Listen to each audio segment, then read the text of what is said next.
All right, I think we're officially starting. Let's see. Maureen, are you on? I am on. Okay. So welcome to those joining our webinar on the rights of rivers. We're just waiting for participants to arrive and sign in, so we'll be starting in a few minutes. Thanks, Maureen. And we are recording this webinar. It's already started, and so let us know if you would like to receive the recording afterwards. It'll be available on our website and on social media.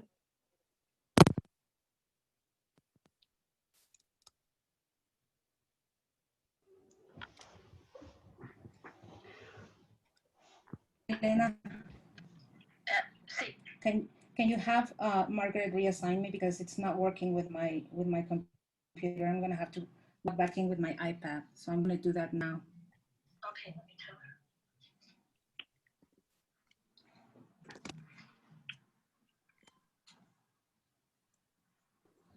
her. So once again, welcome to those joining the webinar. We're still waiting for a few participants to arrive. In the meantime, thanks to those who are here for joining this important event today on the rights of rivers. My name is Maureen Harris. I'm the Director of Programs at International Rivers and very privileged to be moderating today's exciting event. Today, we are here to celebrate rivers and also the lands and territories that they are a part of. We have participants joining and connecting in from different parts of the world and diverse river basins. As you join us, we ask that you share some details with us in the chat by way of introduction to the other participants and to the panelists here. So you can share your name and where you are connecting from, the Indigenous land that your region is a part of, the river basin that you are in, or the river that you are most connected to. And I can start us off maybe by sharing that I'm joining from Prague in the Czech Republic, which is along the beautiful Vltava River. I'm originally from Sydney, Australia, on the Parramatta River, which is the traditional homeland of the Indigenous Gadigal people of the Eora Nation. So this is me, where I'm coming from. I encourage you to do the same to our participants. Please introduce yourselves to fellow participants and to speakers, and share the rivers that you're coming from and the rivers that you're connected to.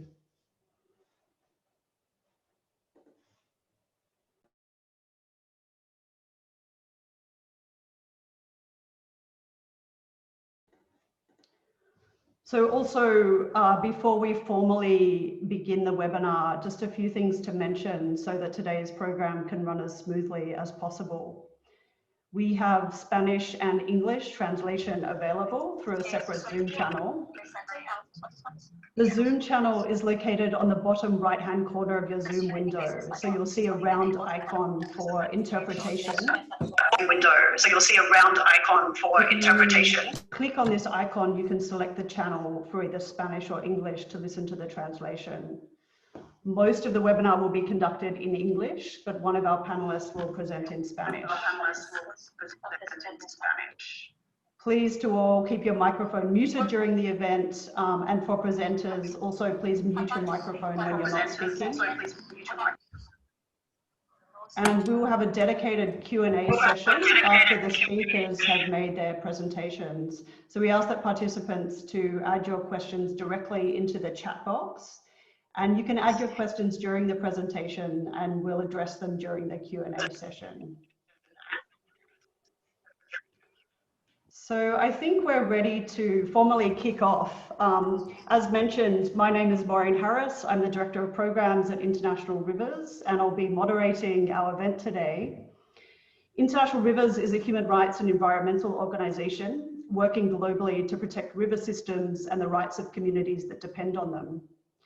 We have offices in Brazil, in South Africa, in India, Thailand, and the United States. And today's webinar is connected with our global efforts to secure legal protections for rivers. This work couldn't be more urgent. Rivers are critical to life on Earth, and yet they are under threat around the world due to over-extraction, pollution, and damming. And today we are launching a new report by the Vhat Center for International Justice, the Earth Law Center, and International Rivers. This report is called The Rights of Rivers, a global survey of the rapidly developing rights of nature jurisprudence pertaining to rivers. The report is available on our website. We'll be sharing some more information about the report and what's in it today, but we encourage you also to explore it in more detail. Today's event, we are very honored to have an incredible panel of speakers joining us to share their stories and their perspectives on the rights of rivers. Our panelists include those directly involved in landmark cases that have recognized rivers as legal persons and as bearers of rights, from the Whanganui in Aotearoa, New Zealand, to the Rio Atrato in Colombia, to the Ganga and Yamuna in India. Rights of rivers is both a local and a global phenomenon. It's deeply rooted in particular places and river systems and the local traditions and knowledge that they embody. But the momentum to recognize the rights of rivers is also connected to a broader global movement advancing rights of nature. And this brings together Indigenous peoples, legal scholars and jurists, environmentalists, and many more. And rights of nature is both a very new and emerging legal movement and an ancient one.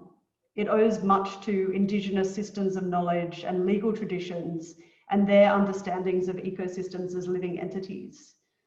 And is also born from a recognition that the current legal systems around the world are critically failing to address the environmental challenges that we face, and that transformative change in these systems is urgently needed.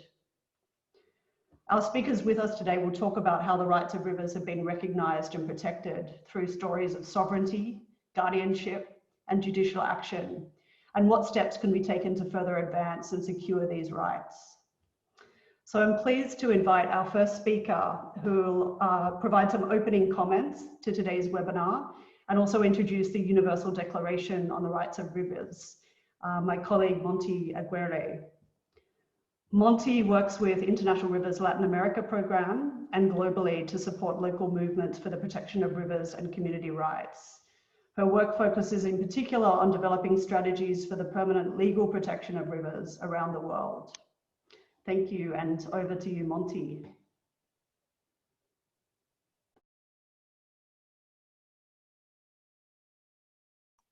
Thank you, Maureen, and thank you everybody for being here. I am very excited. I am very honored as well.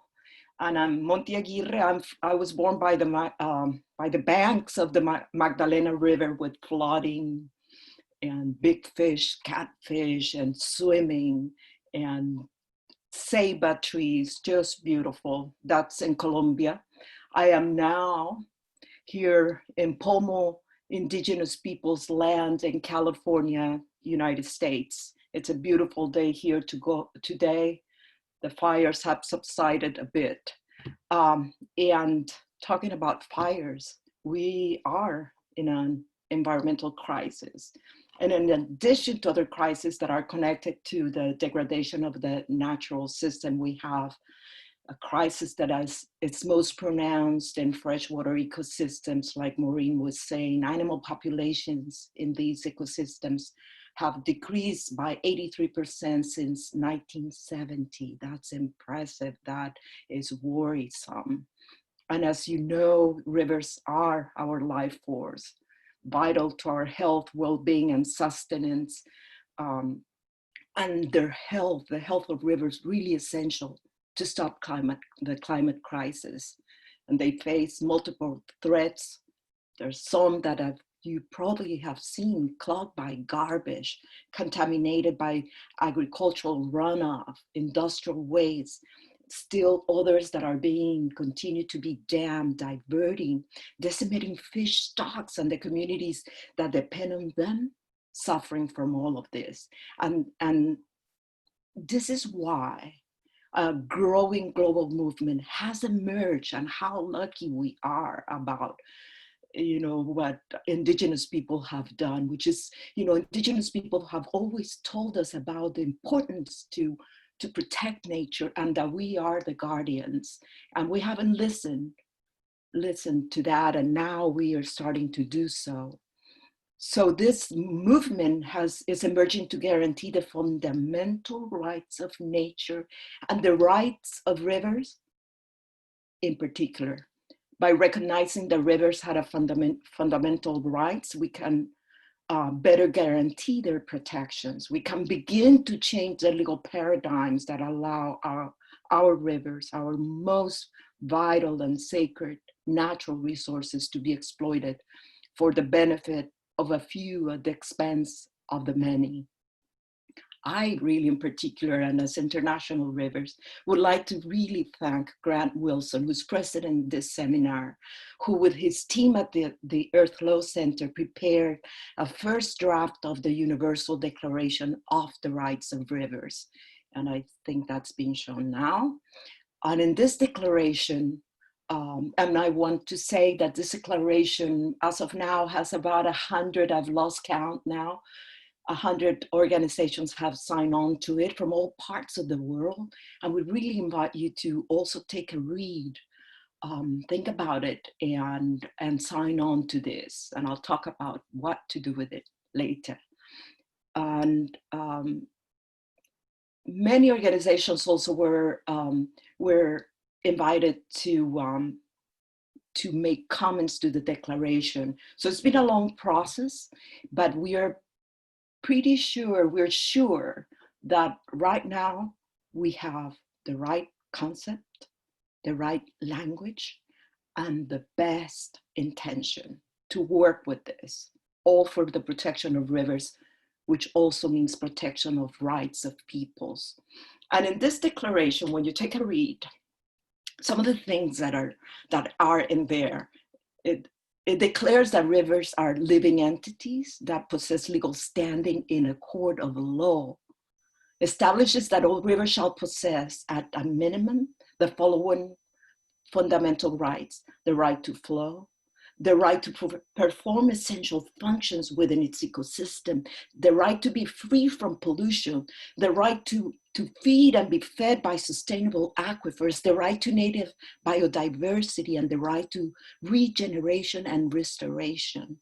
It also establishes that these rights are intended not only to ensure the health of rivers, but also the health of watersheds and river basins, that each river should be entitled to the independent appointment of one or more legal guardians that would act on behalf of the rights of rivers, and many other considerations. One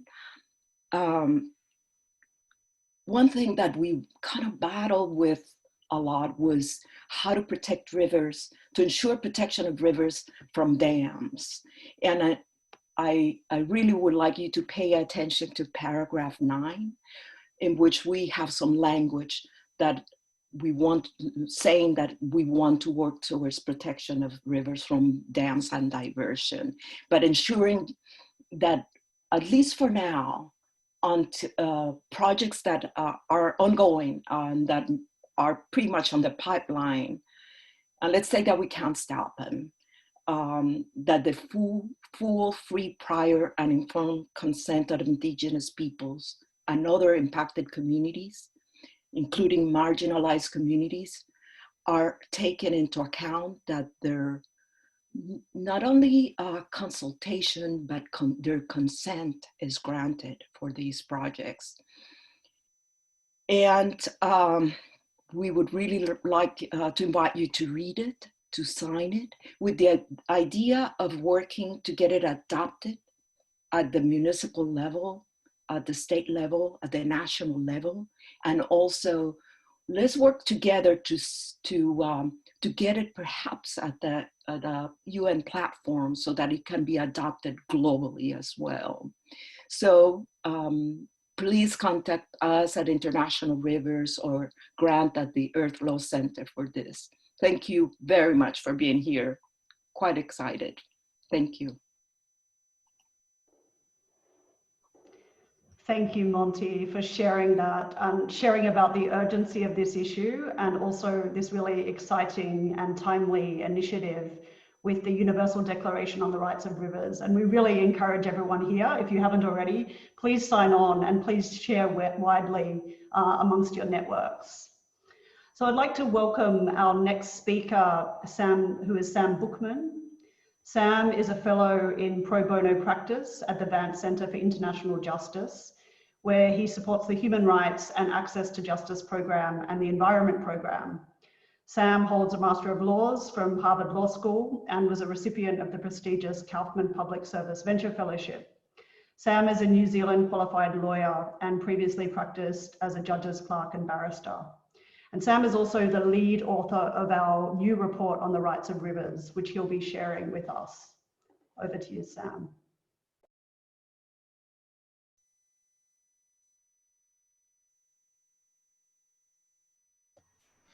Well, thank you very much, Maureen, for that introduction. I'm going to talk about the report that we've authored together. This is a collaboration of the Vhat Center together with International Rivers and the Earth Law Center. And our report takes an international and a comparative approach to looking at how the rights of nature movement has developed internationally over the past 12 or so years, and with a particular focus on rivers. And rivers have been a very central part of that rights of nature movement. So our report examines developments across 14 different countries around the world. Now that includes developments from both legislatures and courts in national, provincial, and indigenous as well as tribal jurisdictions. We want to emphasize that the cases that we talk about in this report are not exhaustive. They're not the only rights of nature successes that have happened in the world. We know that there have been new developments in some of the countries we discuss, and in particular in Ecuador and the United States. And we also know that the rights of nature movement is having more successes across the world outside of the 14 jurisdictions that we look at. We've tried to capture the major developments, but if there's something that you think we've missed out, please feel free to email me and I'll leave my email address on the final slide. So as we'll discuss, rights of nature is not a single or unitary concept. It operates very differently in different countries, and we'll hear today, for example, both from New Zealand, where the rights of nature have been driven mainly at the legislative level and at the level of negotiation between indigenous peoples and the government, and from Colombia, where the rights of nature movement has been driven mainly by courts. So there are important differences across the world. But one important thing that we've learned from this report by taking an international and a comparative approach is that the rights of nature movements are learning from one another. Courts in India inform what happens in the Ugandan parliament, and judges in Colombia are learning from legislators in New Zealand. The rights of nature movement is truly a transnational one. And it's also clear that it's no longer a fantasy to say that rivers have rights. These are now concrete legal arrangements that exist in many countries. No one can say that it's not legally possible to grant rights to forests, to glaciers, to wildlife, or to rivers. So what are these rights of nature? What do we mean when we say that a river has rights? The first thing that our report shows is that there is no single definition. Rights of nature movements are led at the local level by grassroots activists, and the final rights that are created are a product of how those activists influence courts, legislatures, and governments. Furthermore, rights are grounded in different cultural and legal concepts. In India, for example, that country's history of recognizing rights in deities and their representatives has influenced how courts have fashioned rights of nature. In Bolivia, indigenous ideas and concepts such as sumak kose have been important. While in New Zealand, concepts from Māori tikanga and New Zealand's long-standing process of treaty negotiation and partnership have been important factors. But there are some things we can say that are common to many of the countries examined in the report. You can find those in the executive summary of the report, but I'm going to mention some of them here. So the first thing I'll say is that rights of nature inject normative ecological values into law. What's impressive about rights of nature judgments and legislation is how they talk about different ecological values in a comprehensive way. As I said in the last slide, the concepts discussed differ between jurisdictions, but in many cases, we see quite a sophisticated discussion of concepts such as sustainable development, constitutional rights, the precautionary principle, the public trust, and differences between ecocentric, biocentric, and anthropocentric approaches to environmental protection. Now, importantly, and this is my next point, these aren't just abstract discussions. Rights of nature translate these high-level principles into concrete legal consequences. And in particular, two of these stand out. The first is standing. So standing refers to a person's ability to bring a case to court. Historically, one of the major challenges in environmental law is persuading a judge that a human being has suffered enough harm to be able to sue a government or another person. But as we know, when it comes to rivers, it can be very hard for any one individual person to show that they have suffered harm. The harm is spread out over time and amongst the many thousands or even millions of people who share a river. In many of the cases that we examine in this report, rights of nature are a way of avoiding this problem by allowing cases to be brought directly on behalf of the river without a person having to show individual harm to themselves. And next, rights of nature are a way of thinking about effective cooperative governance arrangements. We'll hear more today about how guardianship bodies in New Zealand and Colombia have been established as a way for different stakeholders, including governments, residents, scientists, and indigenous peoples, to work together to act on a river's behalf. Obviously, these are not without conflict, and in many cases, we are still trying to establish how effective some of those governance arrangements have been. In some cases, such as Colombia and Bangladesh, these bodies are supervised by courts who set deadlines and key targets for the river's well-being. But these governance arrangements are a key practical consequence of the rights of nature concept. And finally, as Maureen mentioned, we see that in many parts of the world, rights of nature movements are led by indigenous peoples and indigenous groups.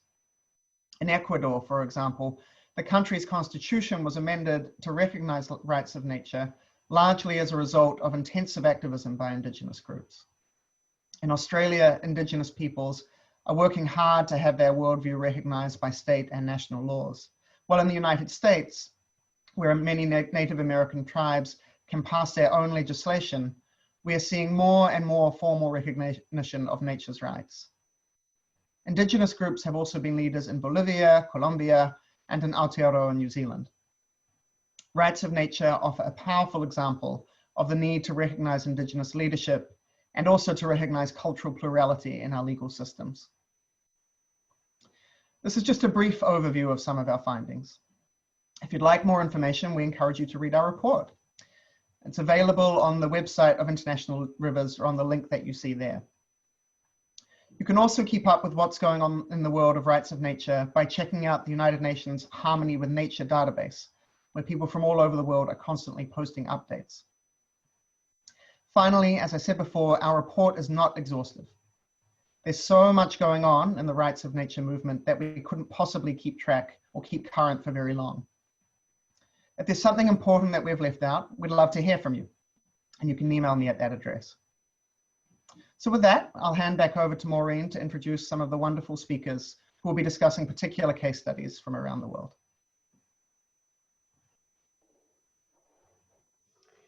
Thank you so much, Sam, and thank you for giving such a concise overview of quite a detailed and comprehensive report. So we do encourage you to look at the report in more detail, but that was a great snapshot of how some of the rights of nature are reflected in different jurisdictions, and also what some of the key concepts are in realizing these rights, including the concept of standing and of guardianship. And also mentioning the importance, the critical importance of the long efforts and struggles that have gone behind realizing some of these rights in practice, and that many of these have been led by Indigenous peoples, and the importance of recognizing their leadership in this regard. So we'll turn now to our eminent panel of speakers who will share their stories from some of the landmark cases around the world. And as you heard, each of the cases that we'll be talking about is profiled in the Rights of Rivers report. We're very honoured to welcome our first speaker on the panel. Gerrard Albert from Aotearoa, New Zealand, is the chairman of Ngā Tangata Tiaki o Whanganui, which is the post-treaty settlement governance entity designed to provide guardianship over Te Awa Tupua, the first river to receive legal personhood status. He is one of the leading architects for the innovative legislation that provides for community responsibility to the health and well-being of the Whanganui River. Thank you for being with us, and over to you, Gerrard. Tēnā koe, Maureen. Greetings, and thank you for the introduction. I hope you can hear me okay. Ka pai. Thank you, and greetings to everyone. Tēnā koutou. Ngā mana ngā reo, ngā karangatanga o ngā wai e ui nei, I runga I tēnei. Ui ai Paerangi. So I greet and acknowledge all of the waters that have flowed and joined together in today's webinar. I thank the organisers for the invitation to speak. I'm going to share a screen, hopefully, and this is my presentation. Hopefully you can see that. I've entitled today's presentation Te Awa Tupua, Changing Hearts, Changing Minds. And I think I'll just provide some context about where I come from, given that everybody else has shared where they are currently located and whose lands the river runs through. This is the Whanganui River catchment, watershed. It's situated in the North Island, or more correctly termed Te Ika Maui, the great fish of Maui,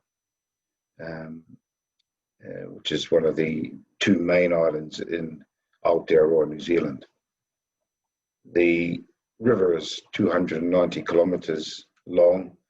It's the third longest river and the longest navigable river in Aotearoa, New Zealand. On an international scale, it's not a huge river.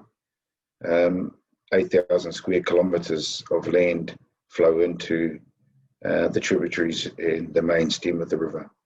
And I'm currently located at Whanganui Township, which is at the mouth of the river as it joins the Tasman Sea. Much has been made of the status of legal personhood that's been accorded our river, and as Sam has pointed out in his presentation of the report, in New Zealand, many of these arrangements have come about through a reconciliation process between the Indigenous tribes of New Zealand and the New Zealand government. There was a treaty signed in 1840, the year 1840, and that treaty is called the Treaty of Waitangi, the Treaty of Waitangi. And that compact between the British Crown and the tribes of New Zealand in 1840 was meant to uphold the rights of the Indigenous peoples. Now, of course, as we know, Indigenous peoples' rights stem from the very lands and rivers, mountains and seas that we occupy and have occupied for centuries. And modernism, anthropocentrism, has whittled away and undermined a connection that we have with nature that is innate. And unfortunately, when laws were passed in this country, they ignored the nature of the relationship of the Indigenous tribes with our landscape, with our rivers and our lands, and instead foisted upon us the anthropocentric view that humans are the centre of the universe and therefore nature must bend to our will. And this is not the case in an Indigenous view. And this is where I refer to an academic from the University of British Columbia, Elaine Sau, in 2012, who commented in an article about what we were doing here in New Zealand with our river. And she stated that the story of our tribe, Whanganui Iwi, and Te Awa Tupua, is one of so many narratives of intertwined struggle for decolonisation of both peoples and nature. Now, we had no direct dealings with Elaine. I would like to one day. But I think from afar she has observed exactly what the effort here has been about. We are seeking to return sovereignty to our river, and therefore sovereignty to its indigenous peoples. And when we talk about sovereignty to a river, we're really talking about the intimate relationship between ourselves as the river tribe and the interconnectedness of our sovereignty with the river. Our mana, we call it mana, our sovereignty, our right to be on this land and connected to this river, stems from the universal order. And our law system, as most indigenous law systems are based around a intimate and innate connection with the universal order.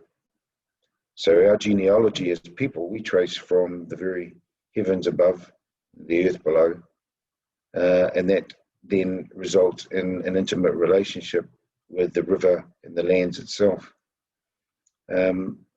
So it's that sovereignty we want to recognise, and it's that sovereignty that was the point of achieving a status for our river that strips away the layers of statutory complication and alienation that has been wrought upon our river, and therefore ourselves as the tribe or indigenous tribe of this river. So Sal was absolutely spot on. She was correct when she observed that sovereignty of the people and the sovereignty of the river are interrelated. The basis, of course, of the legislation is that it introduces indigenous law system and legitimises it at law under the Westminster legal system in New Zealand and, of course, in the world for the first time. And that's the important part. Legal personhood is not really the point of the exercise. Legal personhood is the legal vehicle under the Westminster system, which will recognise for the first time an indigenous law system being the preeminent law system. So, tupua te kaua is a way of changing the status and therefore the view of all communities as to what constitutes this river, and therefore we're hoping all rivers in Aotearoa, New Zealand and around the world. And it's based on 4 central laws or principles that come from the universal order. In other words, kaua in our language, our law system under the universal order. And the kaua tuatai, or the first law or principle, is that the river is, of course, a physical as well as metaphysical entity. It's not merely a flat biophysical resource that the colonised view has encouraged us to see the river as and interact with the river on that basis. It is a living entity. It has a wairua, a spirit. It has mauri, life force or energy. And so when we now view the river and make decisions about the river at law within the New Zealand legal system, all parties must contend with the fact that the river is no longer a flat biophysical resource. It is also a metaphysical entity, and that must be dealt with in all decision making and all views about what is best for this river. And that's an Indigenous worldview, but it is something that we know that the communities of this river and the communities of Aotearoa, New Zealand, can understand and can take on. The second kaua, or law, or principle, is that the river deserves to be treated as an indivisible entity, as a whole. And as I mentioned, statutes and laws were passed in this country that dealt with establishing compartments that dealt with various aspects of our river for over 150 years.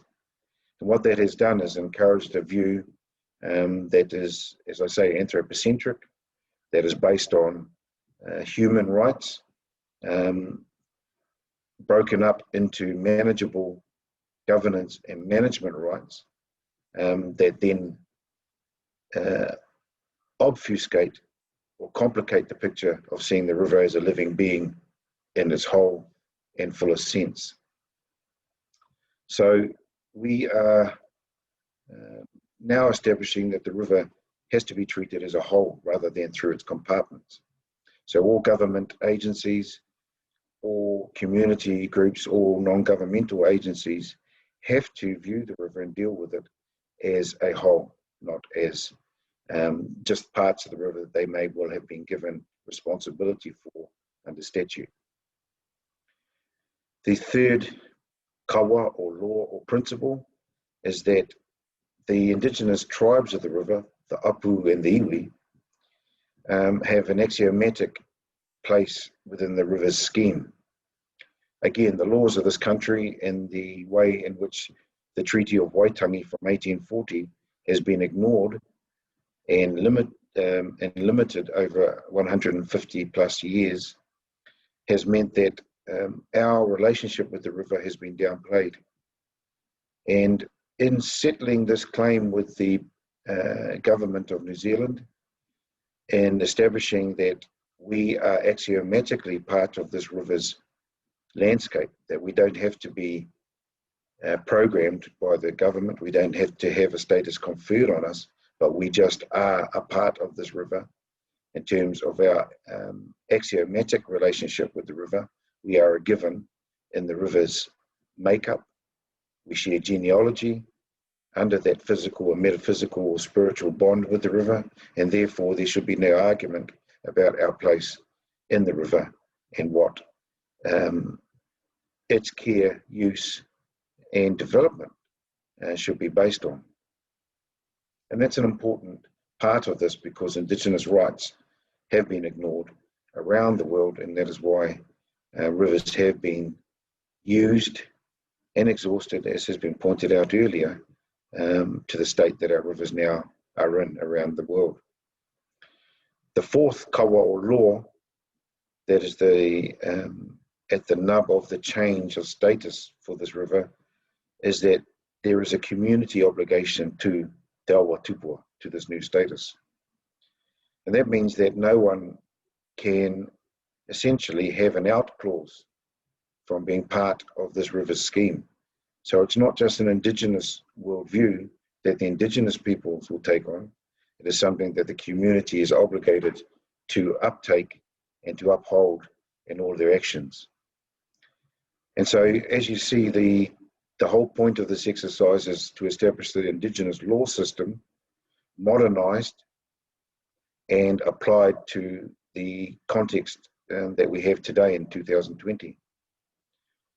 That the first two laws relate to establishing that the river is physical, metaphysical, as well as indivisible. So that changes fundamentally the commonly held view at law in New Zealand about what a river is. Then the next two laws establish that the Indigenous peoples as well as the community are obligated to this river.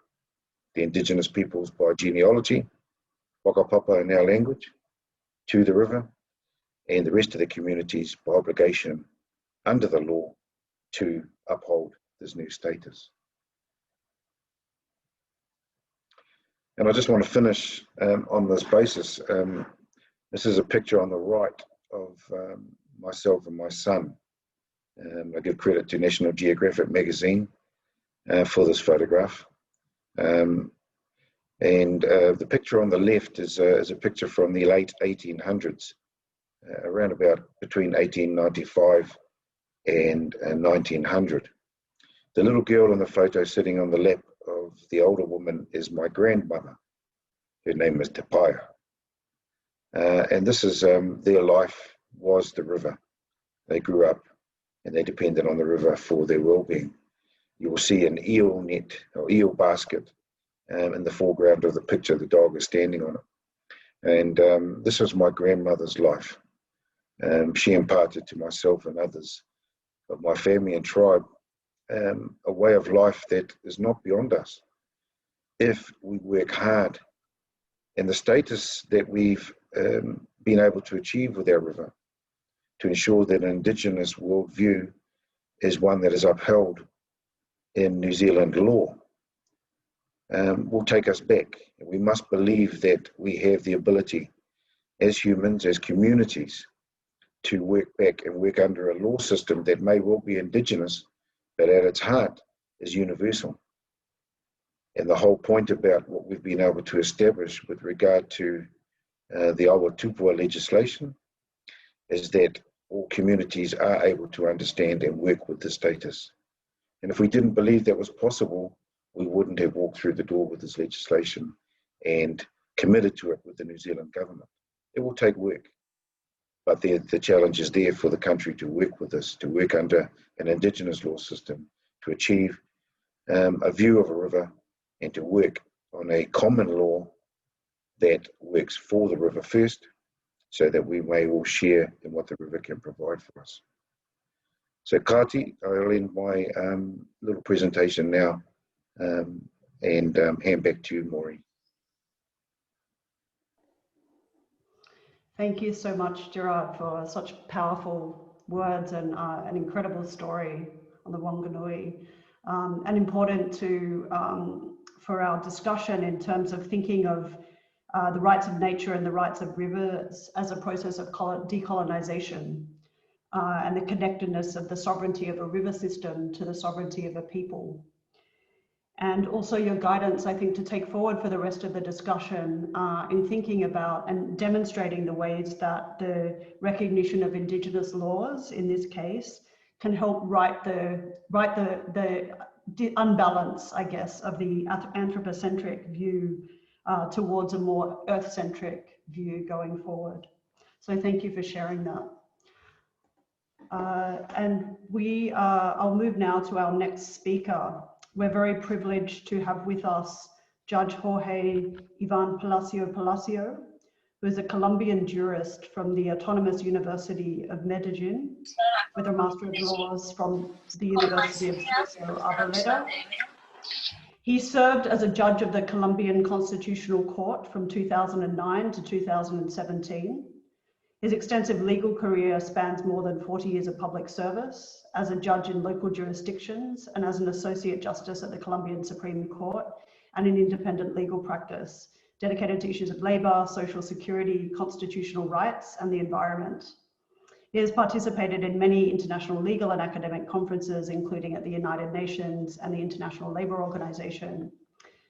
Judge Palacio was also a member of the Constitutional Court for the Atrato River case, and he'll be sharing with us his experience on that decision. Thank you, and over to you. Muchas gracias. Un saludo muy fraterno a todos los que nos escuchan desde Bogotá, Colombia, para todo el mundo, todos los que nos escuchan en este momento. La Corte Constitucional de Colombia profirió la sentencia de tutela, la T-622 del año 2016, con base o basada, entre otras normas, de la Constitución colombiana en el artículo 86. En ella, en esa sentencia, se reconoce al río Atrato y sus afluentes como entes vivientes que sostienen otras formas de vida y cultura. No son solo objeto de apropiación, son sujetos de derechos y de especial protección a los cuales debe protegerse, conservarse y pugnar por restaurarse. Este caudaloso río, el Atrato, cruza el departamento del Chocó. Tiene 700 kilómetros de recorrido, de los cuales 500 son navegables y desemboca en el Mar Caribe. Esta vértebra fluvial se halla herida de muerte por la contaminación con mercurio, cianuro y residuos de combustibles, a raíz de la explotación de oro en su cauce con dragas, dragones y retroexcavadoras.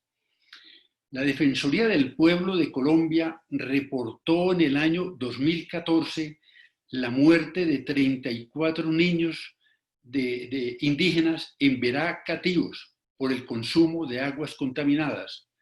Son grandes los índices de diarrea, dengue y malaria en ese territorio. Es tanto el desastre ambiental y de contaminación de sus aguas que la Defensoría declaró en el año 2014 la emergencia humanitaria y ambiental.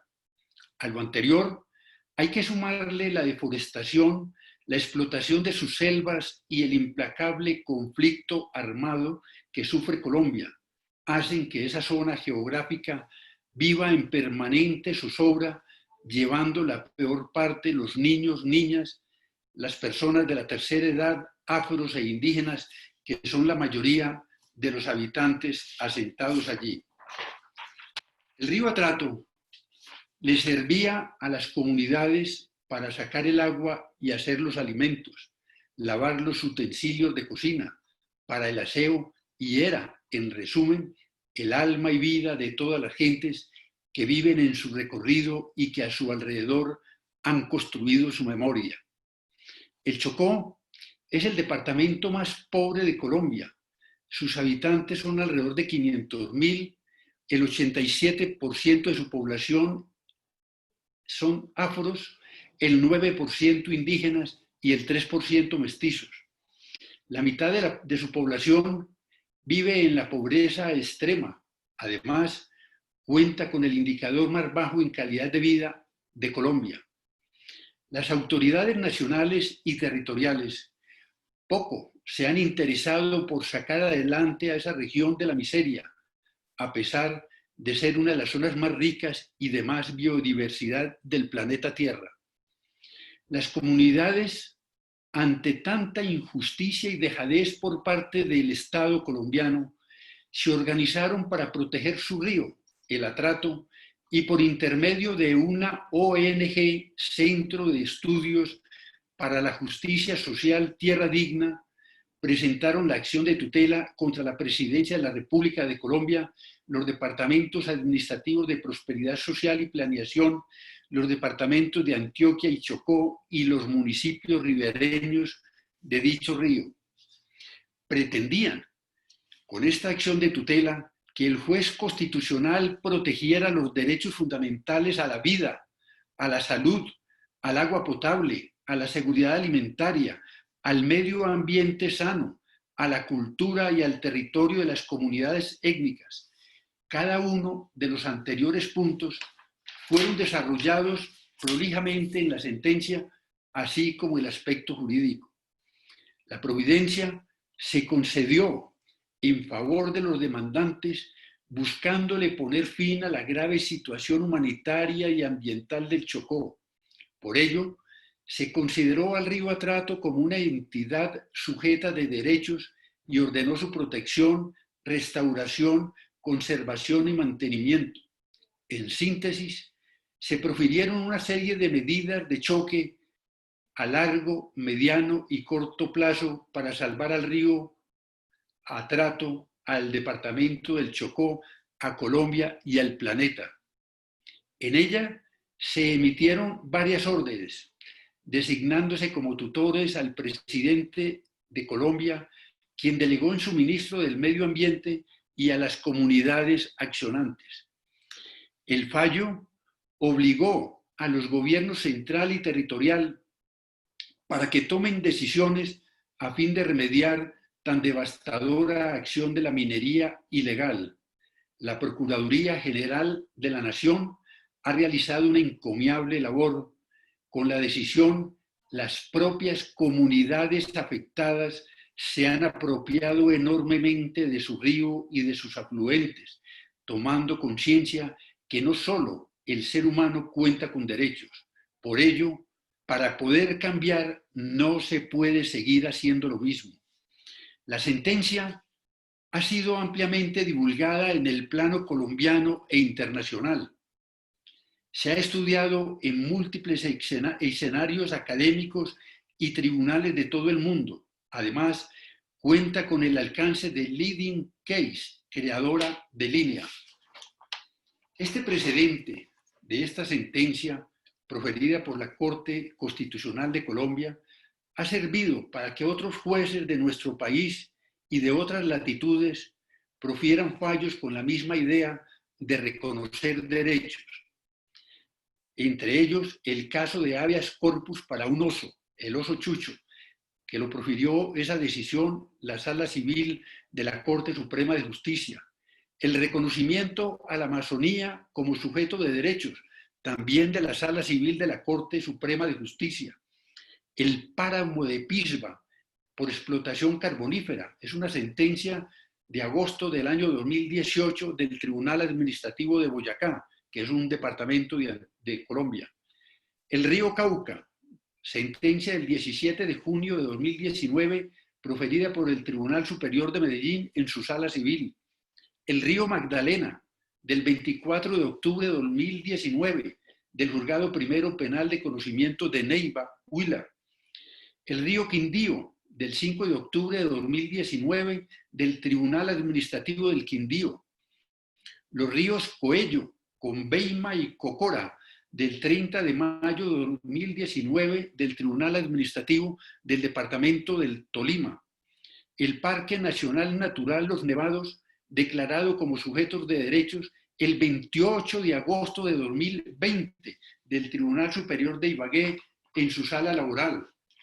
La sentencia que declara el complejo de páramos Las Hermosas como sujeto especial de derechos para su protección, conservación y preservación del 15 de septiembre de 2020 del Tribunal Superior de Ibagué en su sala laboral. La sentencia del Tribunal Administrativo de Nariño, Departamento de Colombia, mantiene suspendida las aspersiones con glifosato en Colombia. Las comunidades indígenas, afrodescendientes y campesinos celebraron el fallo que deja en firme la suspensión de las aspersiones aéreas y enfatiza la inviabilidad del derecho fundamental a la consulta previa a través de plataformas virtuales. Esta es una sentencia del 10 de julio del año 2020. Como ustedes pueden darse cuenta, son múltiples ya las sentencias que han nacido de su madre, la sentencia del río Atrato. Y miren ustedes u observen que todas estas sentencias han sido proferidas por los jueces de la República de Colombia que se han visto en la necesidad de preservar la naturaleza y reconocerle derechos, porque así se le está reconociendo el derecho a la vida de toda la humanidad, lo que no ha hecho el Estado colombiano, que debiera ser el principal impulsor de estos derechos. Muchísimas gracias y quisiera enseguida, si pueden colocar el video, que me parece que es muy hermoso y no dura sino minuto 30 más o menos. Muchas gracias.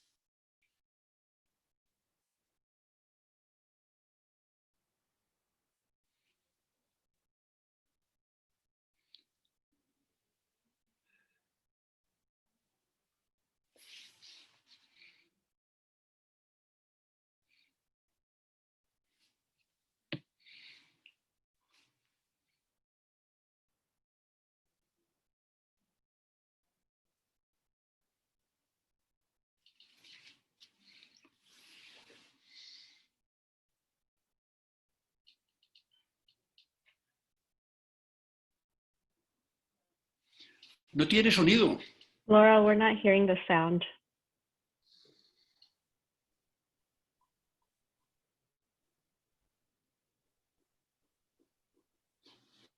Thanks. Thank you everyone for bearing with us.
Okay, Laurel, if you're unable to share your sound, maybe we should just opt to send a link to the video after the webinar is over.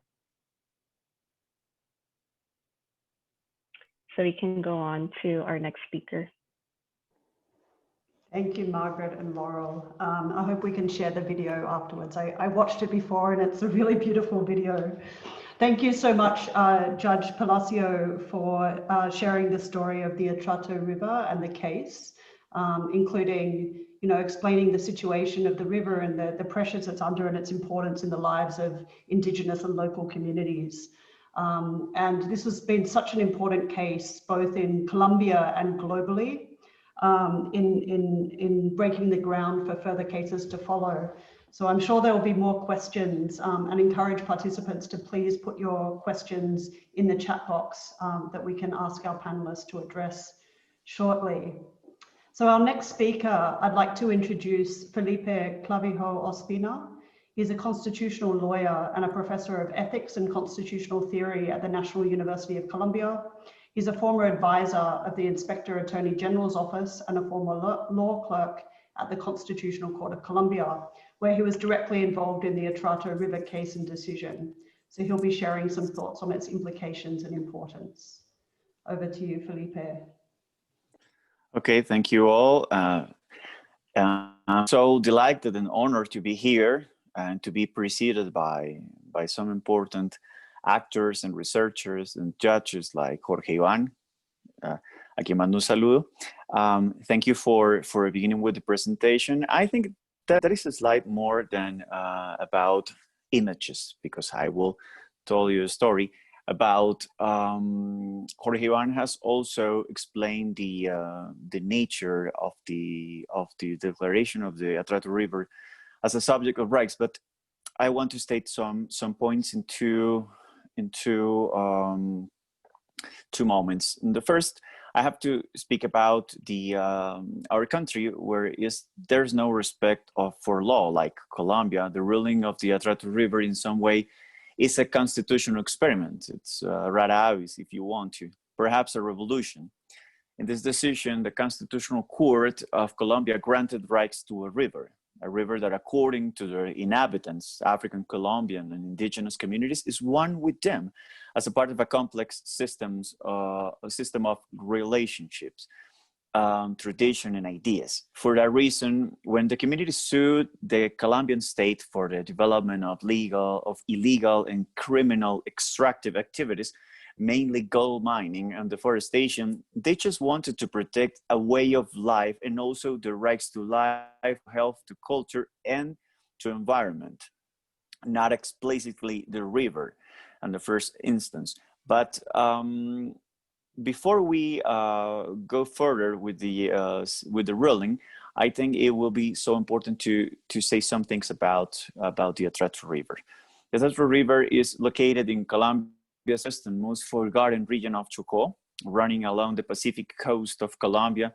Chocó is a place of rich natural resources and biodiversity, and also, paradoxically, has been a site for conflict and contestation. So in Chocó, almost half of the population lives in extreme poverty, and the region has been ravaged by internal war, plagued by the drug trade, and caught in, I think you could, Laureen, put some photographs about the case. I think that one is okay. That one is the Atrato River. So is the region that I'm speaking about. So the government of Colombia, not historically, had a strong presence in the region, and its impoverished constituents face a daily struggle to meet their basic human needs. So the reason for Chocó plight had deep roots in Colombia's colonial past. So I think that, as some Colombian researcher states, there are at least 4 key factors contributing to this crisis in Chocó. So the first one is a colonial legacy characterized by weak or inexistent political and administrative institutions. Second, challenging geographic conditions and a poor communication and access. Third, an extractive economic structure based on the exploitation of natural resources, specifically gold mining, for more than 3 centuries. It's not a new thing, and 4, a complete isolation region from the country. When the communities look for the help of the rivers and of the court, they try to find a respectful ruling for the way of life. But when we organize a visit, an in loco visit or in situ visit, we change completely our understanding of the river with Jorge Palacio. What we understand, it was the relationship between law and nature, human and nature, and basically that hermeneutical change between the comprehension of an object to become a subject of rights, and that make a very heavy impression on us, and to understand how, for example, the river is everything is all for the people. They met at the river. Someone has born at the river. Some others meet the couple. The kids learn to swim, and the people cook the food with that water. So there's a very deep relationship between them. And when we was asked to study this, we understand that probably we cannot move further without an integrity approach, an integral approach from the river and the basin of the river. So one of the key points we understand, it was with the need to recognize nature as an equal to the human race, not in relationship with the use of benefits of nature, but recognizing nature as an entity itself worthy of protection. So this reasoning has been developed through 2 conceptual tools. The first one, the biocentric ecocentric theory. I think someone before talked about it, but also with the biocultural rights. So we have 2 main important things. So biocentric ecocentric theory and biocultural rights.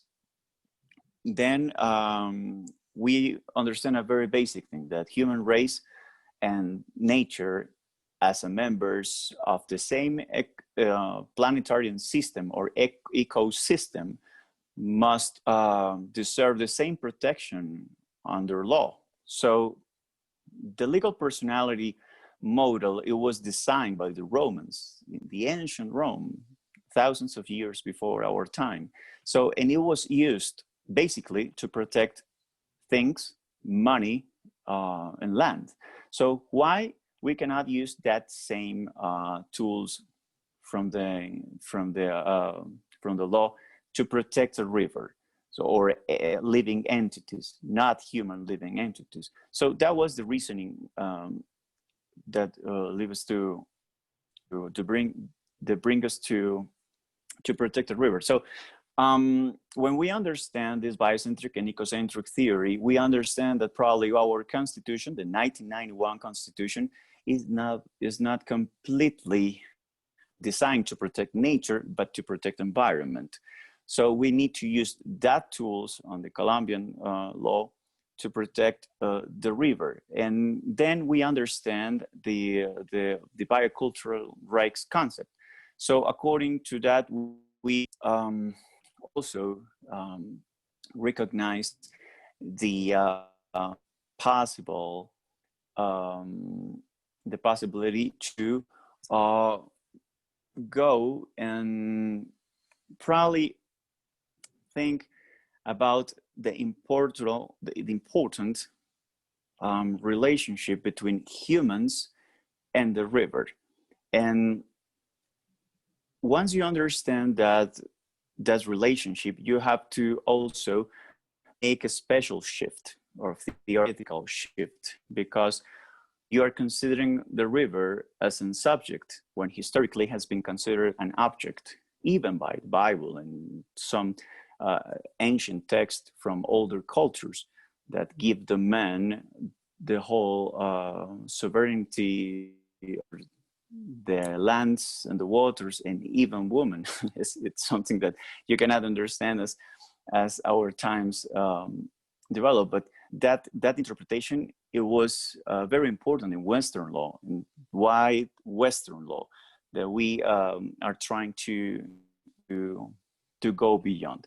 So this case of the Atrato River is truly a ordinary judicial decision based in a new comprehension of the law beyond its boundaries, with the help of other disciplines like anthropology, philosophy, even biology.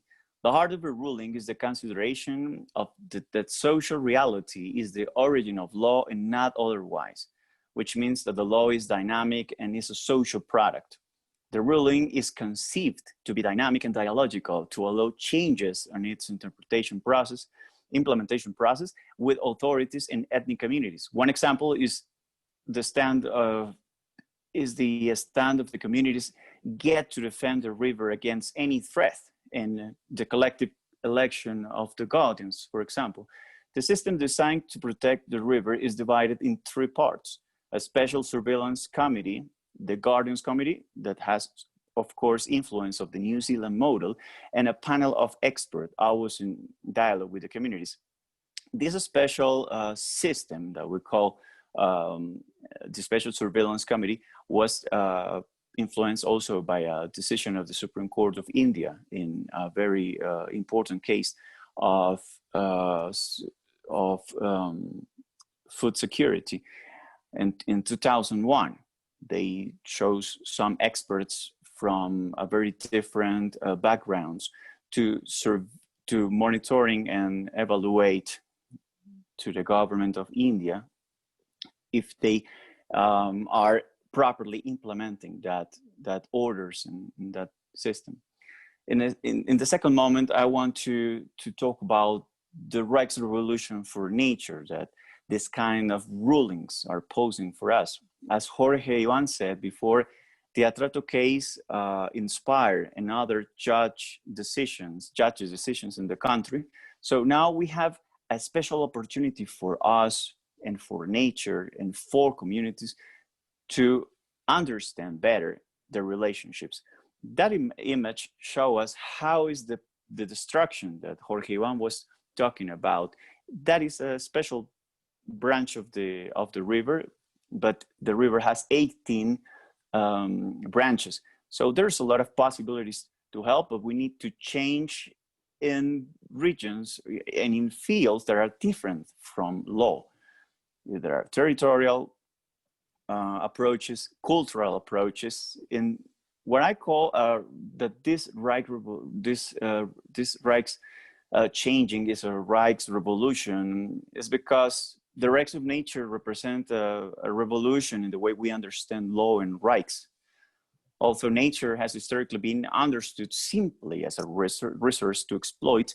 The nature, meaning, and scope of the law are transforming to define a new legal subject, these non-human living entities, and the right to effectively protect these entities. So this transformation in its outcomes, for example, the granting of rights to rivers, point to the failures of traditional law, namely environmental administrative law, to guarantee the protection of nature. And this is a key point because Western law has understood nature as environment. And for that reason, we can talk about environmental justice for the environment and ecological justice for nature, as some theorist has thought about it in the 70s. But right now, what we're proposing is a theoretical shift to rethink nature as a subject or entity worthy of protection for its own sake, based on a deconstruction of the classical notion of legal personality and the development of what is this author calls language of nature. So this deconstruction leads to an analysis of the formal barriers to a reinterpretation of Western law that declares rivers and other natural entities as a subject of rights, as well as the challenge posed by this new paradigm. I think that it's very important we have an urgency to develop new multidisciplinary theoretical model that draws from various natural and social sciences to reinterpret it, to to understand that we need to reinterpret law in the era of climate change. So there's a lot of questions, or better to say, key lessons. And about that key lessons, I think that there are some, at least, very important points. The first one, we are right now are learning. If you want to show more of that ones, it's okay, perfect. That are perfectly images of the daily life of the Atrato River. So while we're thinking about that different approaches, we need to think this sentence that protect the Atrato River is trying to make new questions, make different approaches beyond law, empowering ethnic communities. But in this point, we need to say that in Colombia, we have tried to give the same rights to all different communities. It doesn't matter if it's a farmer or is a African Colombian community or is an indigenous community. There's no reason to think that any person, that a specific person, I suppose an indigenous, for example, can protect the river in a different way from a farmer or from an African Colombian community. And I think that is a very important shift, because we need a different understanding of that kind of relationships as well. Human nature, law, other disciplines, and the urgent need of a new hermeneutic also approach based in the understanding of dialogue in communities to lead us to deconstruct law as we know it. So that deconstruction allows us to imagine and to think a new theory to protect nature, to change from object to subject of rights. That's what mean this whole revolution and between all these actors. But finally, legal personhood is just the beginning. It's a legal tool to protect nature within the law. We are using by now, as I told you, an ancient categories of Roman and positivist law. But there's a new path to the construction of legal personality and the construction of a new theory to protect nature beyond law, and even with dialogue with other disciplines. So this is a big window of opportunity to researchers, to thinkers, to lawyers, to anthropologists, to philosophers, to understand or re-understand this relationship between nature and human population. Or I think that this is the key question, more than it's a philosophical question, constitutional question, more than just namely said like some sentence, some rulings, some decisions. I think that these decisions are so important because they are trying to empowering communities, different communities, and the protection of rights. And I think that this, if we understand the profound relationship, but also the need to shift our understanding of nature, I think this is more in this part, to understand what really means our relationship with nature, not necessarily a depending relationship, but an independent relationship of respect and of the construction of a new system based on law, at least at the principle, to change our understanding of the natural world and respect it and protect it. And for a reason, I think this report on this global report on break of rivers is so important. That feature images show or try to show the different process that we accompany with the communities when we were trying to understand what was going on with that case. But I think I have put some main ideas, some ideas that we can use after in a debate or something, because right now there's a lot of questions, there's a lot of possibilities, and I think that everything is to construct about. Thank you. Thank you so much, Felipe, for such an insightful discussion and talking about the importance of the Atrato case, and in particular some key concepts of the case, such as the biocentric approach and the concept of biocultural rights, which are fundamental, as you said, to helping reframe the relationship between humans and rivers, and indeed humans and nature. and how and ways forward for reflecting this reframed relationship in law. You also started to talk a bit about guardianship, including the elements of guardianship and how it operates. And there may be more questions on this during our Q&A. For now, I'd like to turn to our final panelist and introduce Shrishtee Bajpai from India. She's an environmental activist and researcher with Kalpavriksh, a 40-year-old environmental action group. Shrishtee holds a master's in development studies, and her work is focused on documenting, researching, and networking on radical alternatives to dominant systems of statism, capitalism, patriarchy, and other forms of concentration of power. Her specific focus is on exploring Indigenous, traditional, and customary ways of living, decision-making, and their underlying worldviews. Shrishtee is involved in coordinating movements, including Vikalp Sangam in India and the Global Tapestry of Alternatives.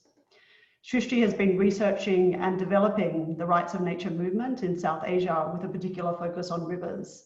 She's involved in the petition to the Indian Supreme Court on granting rights to rivers Ganga and Yamuna in India. Thank you, Shrishtee. Thank you. Thanks a lot, Maureen. You can hear me well? Okay. Really glad to be part of this esteemed panel. Well, I think the earlier panelists have very clearly laid out the framework of why we need something like rights of nature and in particular rights of rivers. And if we look at India, it's no different from the rest of the world where law has failed to curb the massive degradation of environment and has consequently failed to protect the communities which depend on its survival.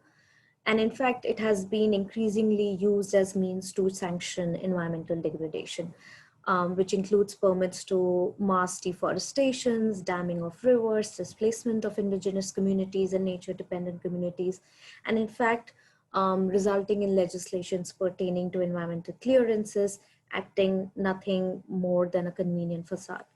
So the rights of rivers and rights of nature in particular discourse, especially in India, signals a possibility of a radical shift from that of an extractive discourse to where the rights of other species, rights of nature to live, to exist, and to perform their ecological functions could be recognized. And it also signals the shift from the anthropocentric focus of an to an earth-centric approach where the lives and the relationship of humans and the rest of nature becomes intertwined. And crucially, the discourse begins to question the possibility of bringing in these varied worldviews that many communities who see the rest of nature as a spirit, as their kith and kin, or as an agency of their own, finding spaces in formal and largely the law has been anthropocentric systems, so finding spaces there. But before we get into the nitty-gritties of what this would mean, I would just like to briefly give the background of the judgment that was passed in India.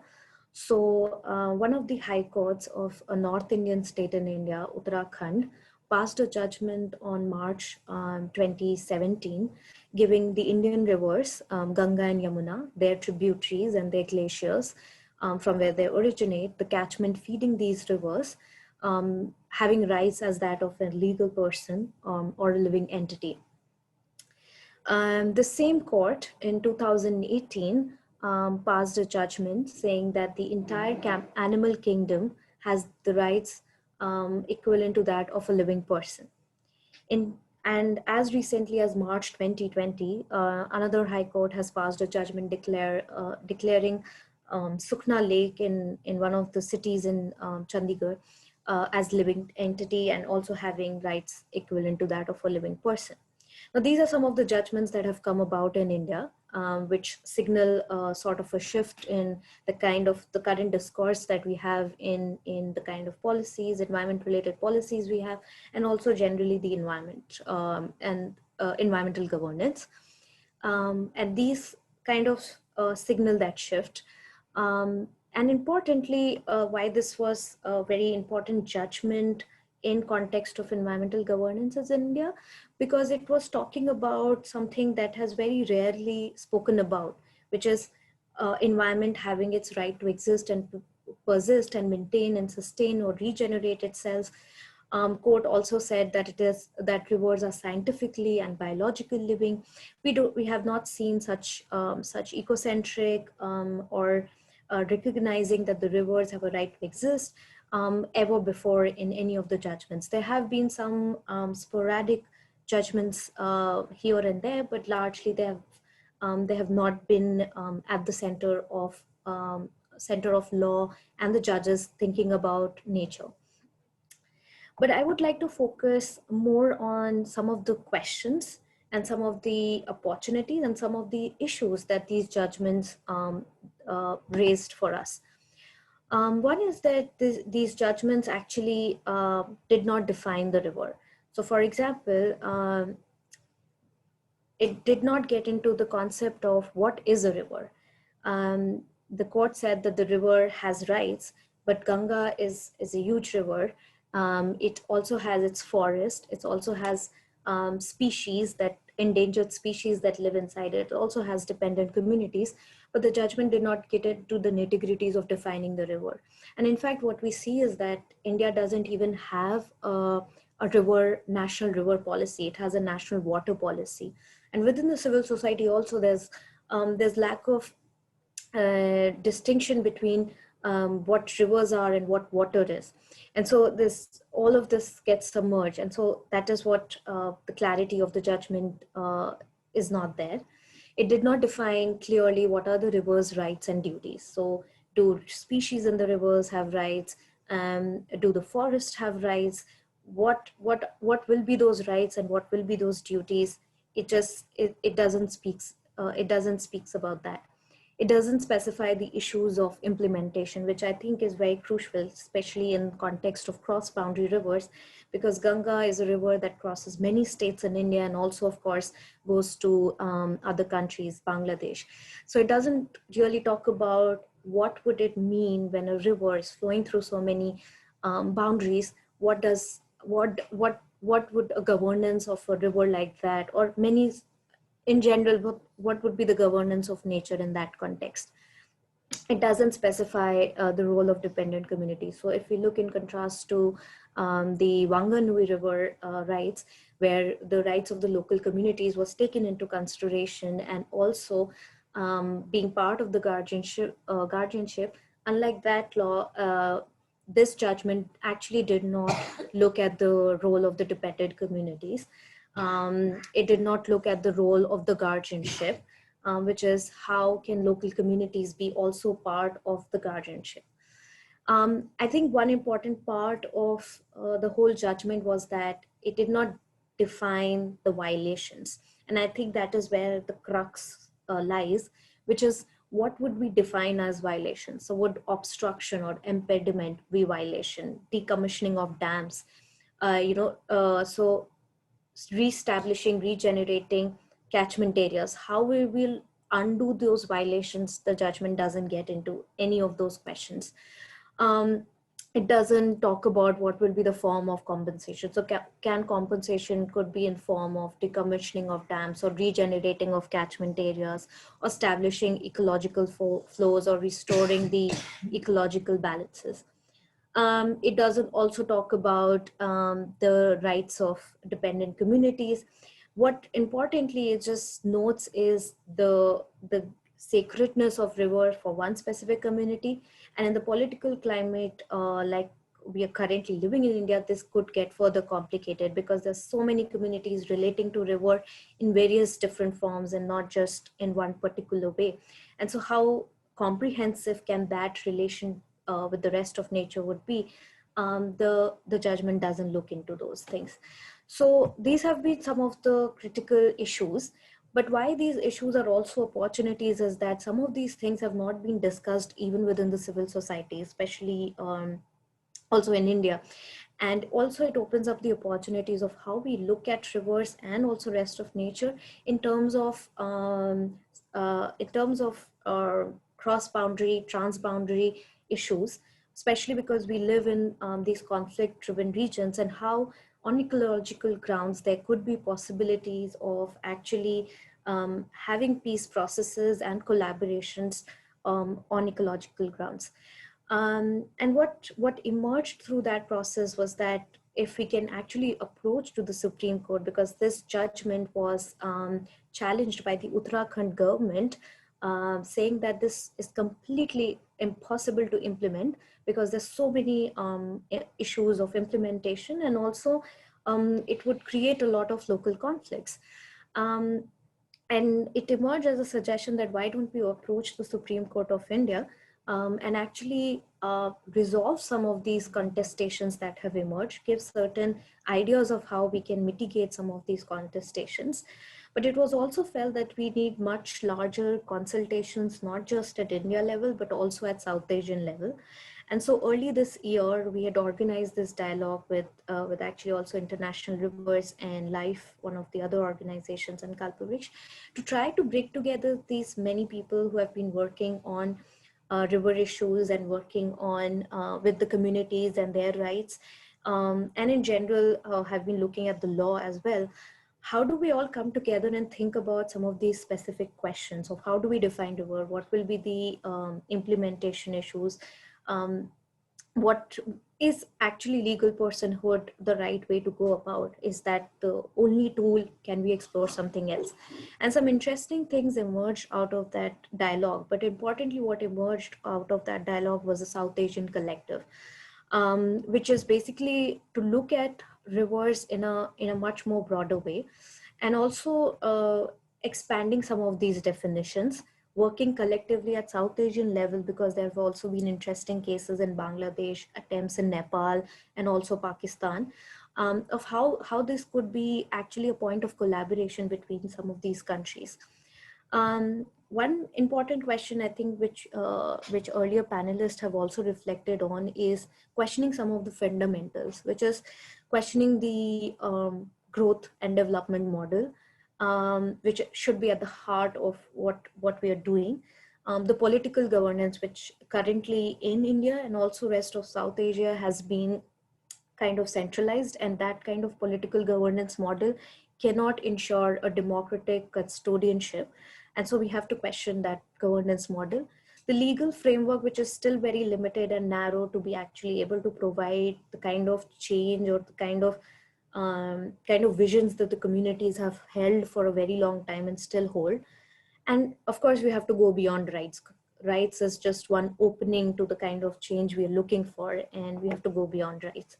But what lies ahead for the collective that is emerging in South Asia, and also I guess for all of us, is one is that we need much more awareness, campaigning, and advocacy, at least in South Asia, because what we see here in India is that this is not a local-led movement of recognizing rights. So a lot of these visions are already there in many community resistances to destructive development, but articulating it in this legal framework is not a local movement, and any movement to be able to be successful has to have people and communities involved in it.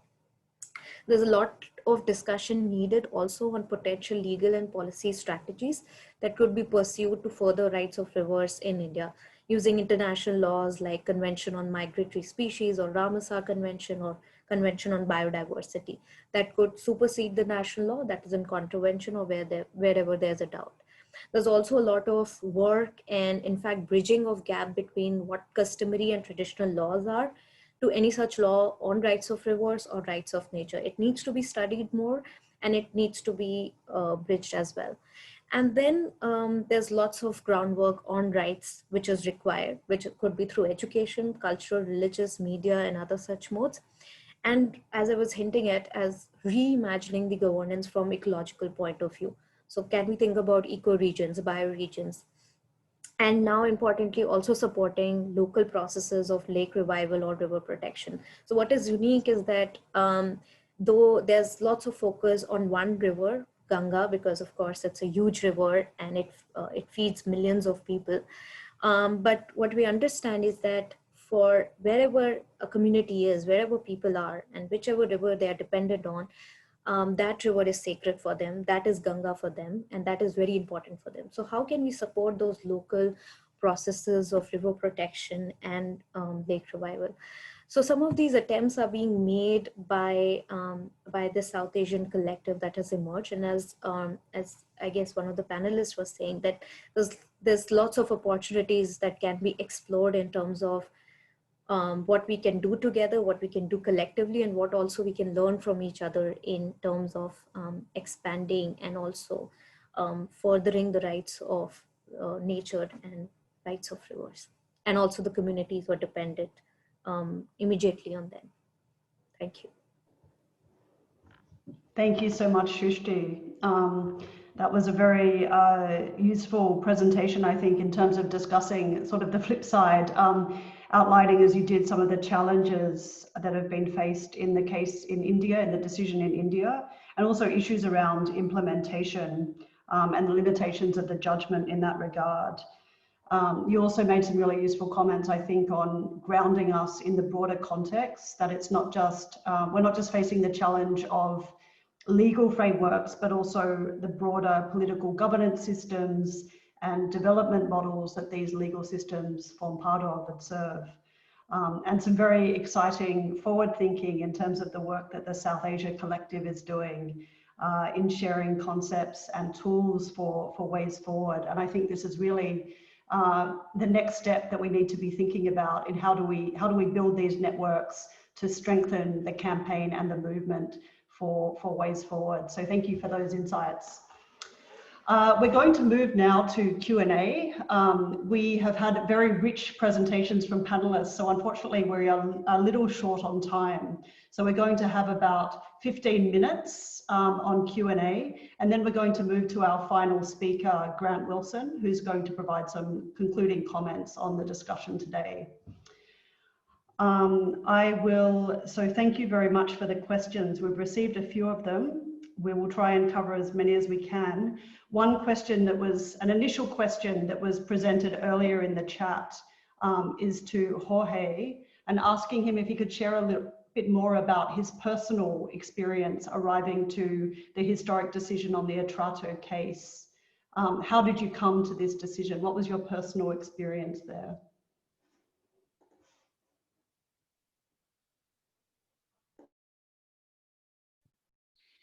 Gracias. No, la experiencia personal fue muy enriquecedora, muy productiva.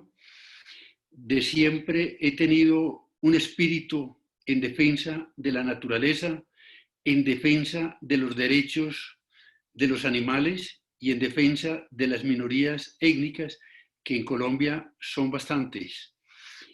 Y cuando llegué a la Corte Constitucional se nos presentó este caso del río Atrato, que lo trabajé con el que me siguió en turno, con Felipe Clavijo, que trabajó conmigo en la Corte.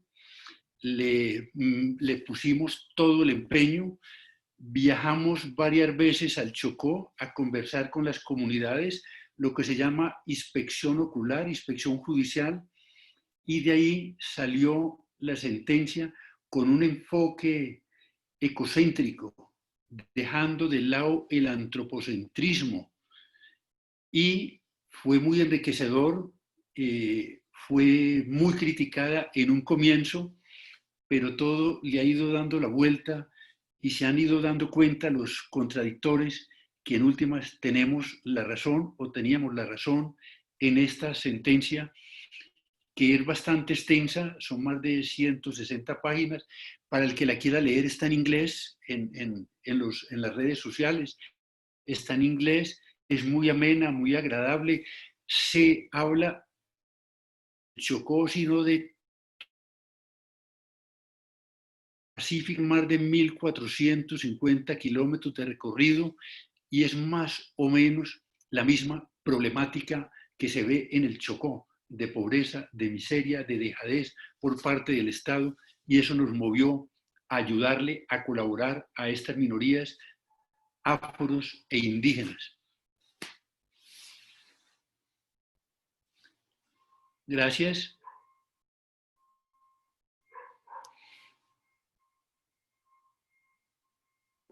Thank you so much. And before we move on perhaps to the other speakers, there's one more question here from Paula on the Atrato case. So I'll ask either Jorge or Felipe to answer. Paula has asked the question in Spanish. I'm going to ask it in English.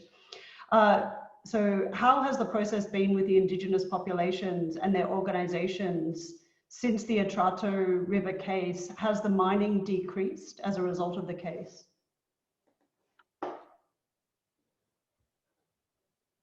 Las comunidades que presentaron la acción de tutela eran más o menos 33, unas muy grandes, con muchos indígenas y otras apoyando también a los afros. Y entre todos se ayudaron y designaron a Tierra Digna, que es una ONG, para que se presentara la acción de tutela.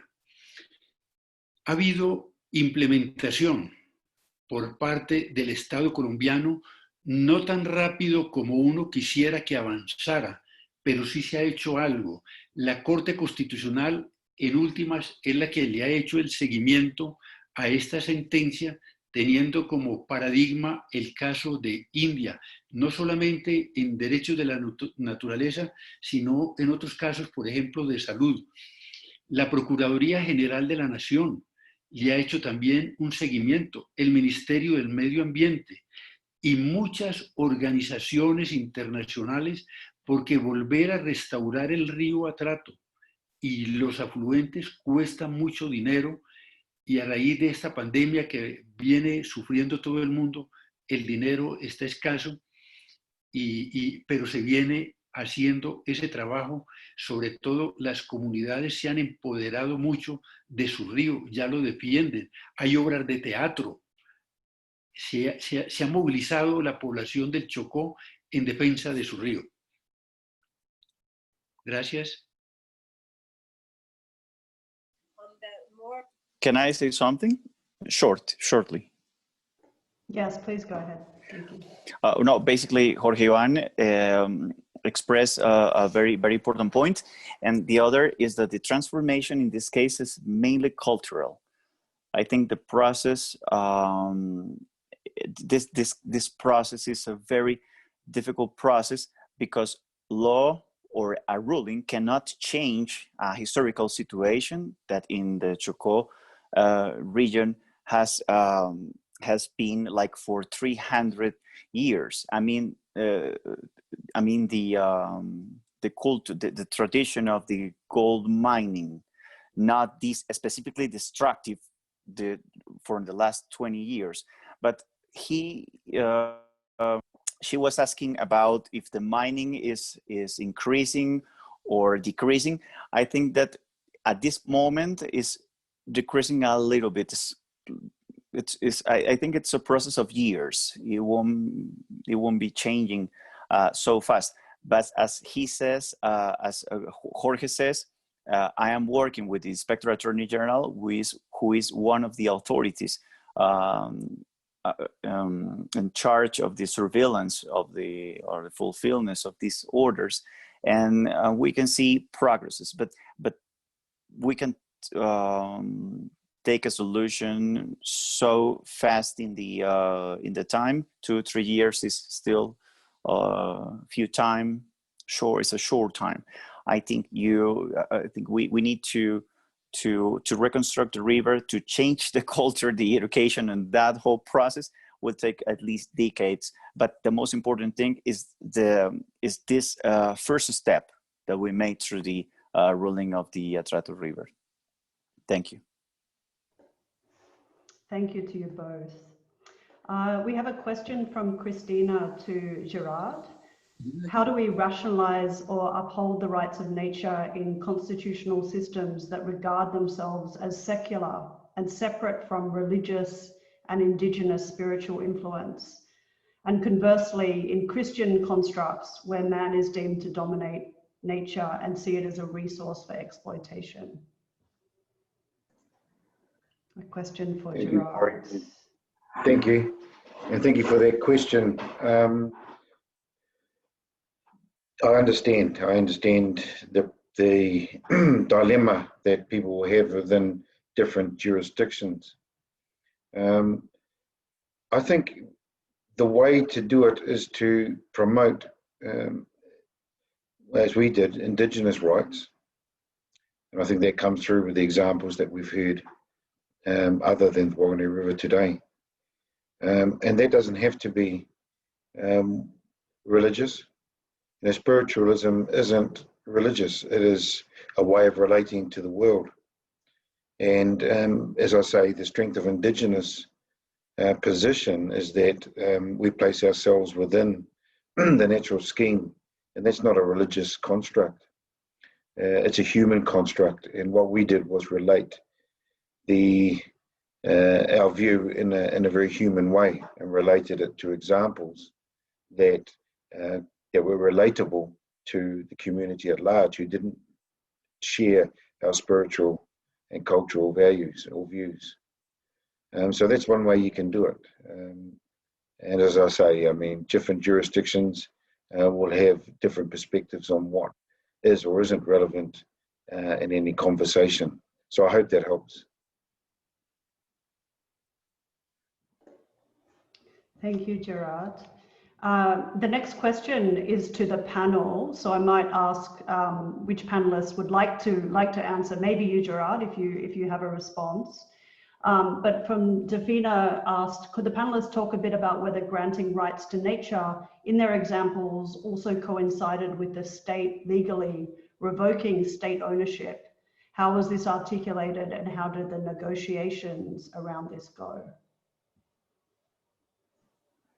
I can start, Maureen, and then hand over to others. But in our case, the riverbed ownership, for example, has been a vexed and fraught issue between our tribe and the government of New Zealand for around 120 years, when the bed of the river was vested in Crown control.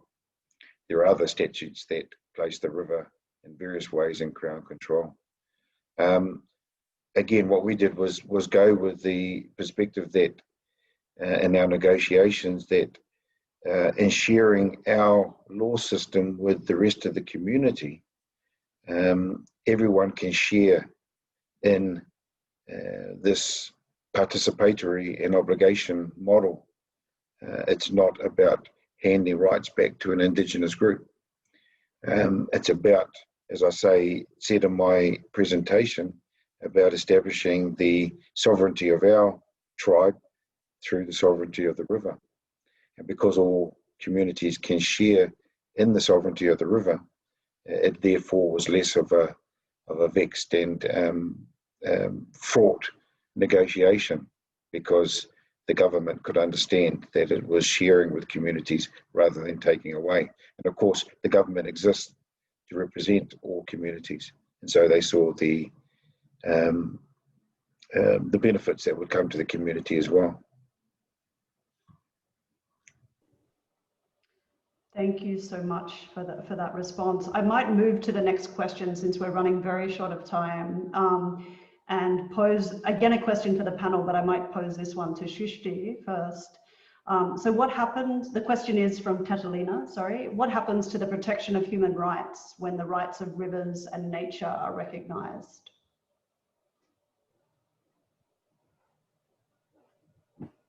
Thanks, Maureen. Thanks, Catalina, for the question.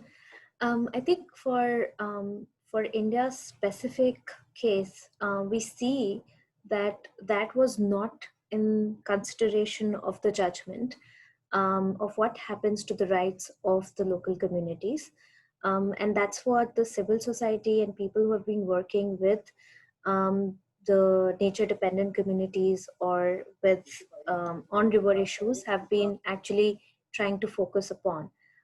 Which is where that we ensure that the rights of the local communities are as much part, and especially local communities in terms of communities who are based on subsistence levels, based on for their livelihoods, for their traditional and local livelihoods, their rights are equally part and actually intertwined with the rights of nature. Because otherwise, what we have at least seen in past in India is that some of these nature protection laws are actually used in trying to eliminate the local communities from even accessing forest or rivers or other such natural spaces for even their basic consumption and basic livelihoods.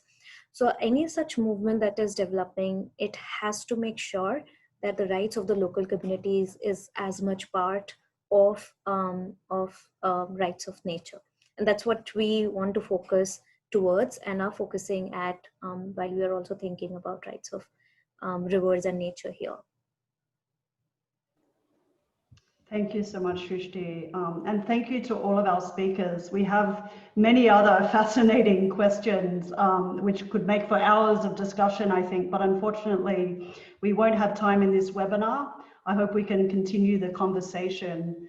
I'd like to now introduce our final speaker of the event, Grant Wilson, who's going to provide an expert commentary on the issues that we've been discussing today. So Grant is the Executive Director of the Earth Law Centre, a non-profit organisation whose network of lawyers are advancing a new generation of ecocentric law. He has won major victories for rivers in the courts and drafted numerous laws establishing legal rights for nature. Grant is the editor of the first ever law school coursebook on earth-centred law, entitled Earth Law, Emerging Ecocentric Law, A Guide for Practitioners, which was recently released just last month. He is also an expert member of the World Commission on Environmental Law and the UN Harmony with Nature initiative. Over to you, Grant. Thank you for the introduction, and also thank you to all of today's wonderful speakers and the participants and our partners, International Rivers and the Vance Center. And I have the great honor of providing just some concluding comments on the rights of rivers, not too much law or policy, but mainly a call to action, after which Maureen Harris will wrap things up. So as you heard, my name is Grant Wilson, and I'm the Executive Director at Earth Law Center, located in Boulder, Colorado, which sits on the land of the Ute, Cheyenne, and Arapaho people. And I'm located in the Boulder Creek watershed, for which I am currently seeking rights with the organization Boulder Rights of Nature. Earth Law Center is a team of legal professionals that advance a new Earth-centered DNA of our legal system. We recognize that our current laws encourage the exploitation of rivers and other ecosystems, as well as the exploitation of indigenous and other communities, and that to solve this, we must transform our legal system so it defends the well-being of nature. And we call ourselves Earth Lawyers, and we do this because we fight for the recognition of the Earth's laws. And so we are Earth's lawyers. And towards this goal, we work on model laws, recognizing the rights of nature and indigenizing legal frameworks. We train the next generation of legal professionals, and we work to put ecological laws into practice. And as we heard today, governments really all over the world in every major region are beginning to transform their legal systems and the treatment of rivers, specifically through treaty agreements and landmark court rulings and statutes, also tribal laws and resolutions in the United States and other mechanisms. And these new legal paradigms for rivers are based upon the rights of nature, but also indigenous rights and human environmental rights and other legal movements that all seek to harmonize our legal system with the natural laws of the earth, instead of the status quo in which we try to force the earth to operate within our human created laws.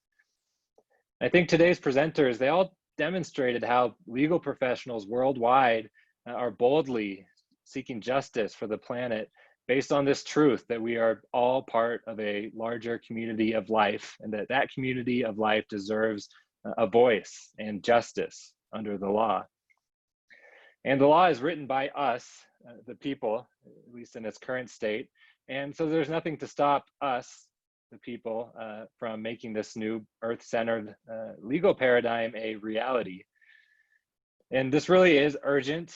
As you know, across the world, rivers are suffering.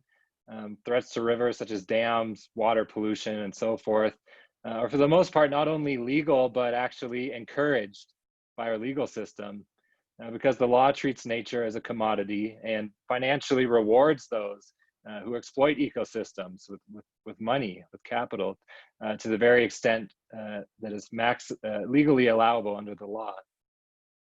And so, I really believe that merely tinkering with our legal system is not going to solve the ecological crisis.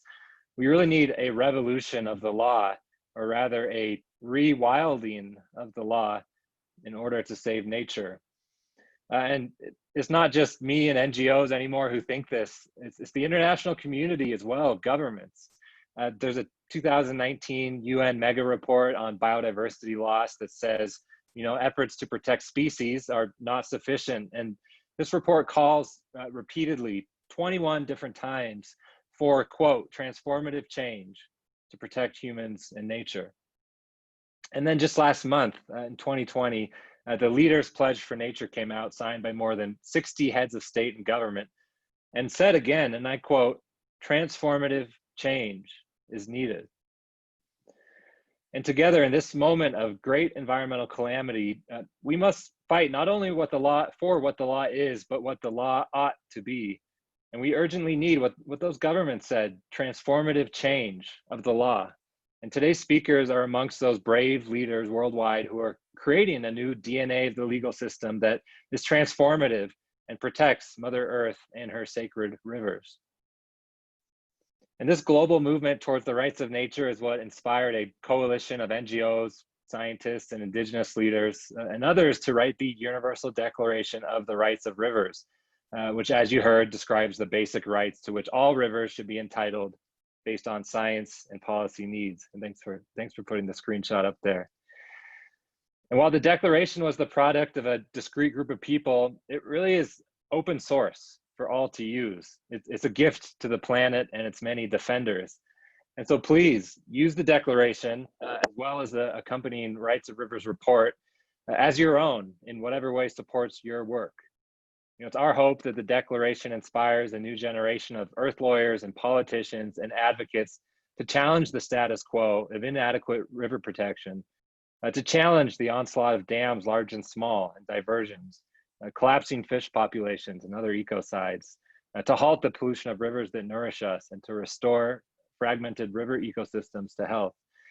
And we really have to do this urgently before any more rivers become sick or dead. And to be successful, this movement really needs the active support of everyone in this meeting today and millions of others. Now, also in practice, the declaration serves as a legislative starting point for governments to pursue the rights of rivers. So if you want to conduct your own Rights of Rivers campaign and you're not already, please get in touch with Earth Law Center, International Rivers, or our regional partners. And in many cases, we can help you customize the declaration based on your own unique legal and cultural systems. And there are so many examples of modern laws that are passed in countries all over the world that are somewhat similar, such as cybersecurity laws. And really, we must do the same for laws that can provide inalienable protections to rivers. And already we're working with dozens of governments across the world on legislative text based on the declaration, and this list is going to keep growing. I also want to add that the declaration can help inspire legal movements that are not even rights of rivers per se, because many legal movements to harmonize the legal system with nature are not necessarily rights of nature. It might be indigenizing the law or using another strategy towards the same goal of achieving a harmonious legal relationship with nature. And these are all important. Our organizations also work with partners to submit amicus briefs and file lawsuits to defend the rights of rivers in the courts and assist with other law, policy, and education campaigns. And us and all the people on this call and many others are going to continue this work until every river worldwide has the gift of rights, and those rights are fully enforced. And so please, again, to support this work, please reference the Declaration of the Rights of Rivers in your work, legislatively in the courts and education at the dinner table. Visit rightsofrivers.org to do so, whether as an individual or an organization. And keep fighting with boldness and bravery and creativity and ambition, as all of today's guest speakers have done and many others, for the protection of rivers. Thank you. Thank you so much, Grant, for reminding us so eloquently of the fundamental urgency of the rights of rivers and the rights of nature movement, and the action that we can take together to advance these rights. And that concludes our formal program for today. I'd like to really thank each of our incredible speakers for making this such a moving and such an inspiring event. We're really deeply grateful to you for sharing your time, your stories, and your wisdom and expertise with us today. Thank you also to our wonderful interpreters for ensuring such smooth, flawless communication. And thank you to each and every one of you who have joined the webinar for your thoughtful discussion, your questions. And we really hope that this is just the beginning and that we'll continue to build on these conversations. We're looking forward to continuing our efforts to celebrate rivers and advance rights for rivers around the world. And we hope that you'll continue to join us in this effort. Please sign on to the Universal Declaration of the Rights of Rivers. Please share it widely within your networks. And also keep in touch with us. Feel free to reach out to International Rivers for more information and more advice on how you can support and take forward this movement. Thank you so much, everybody.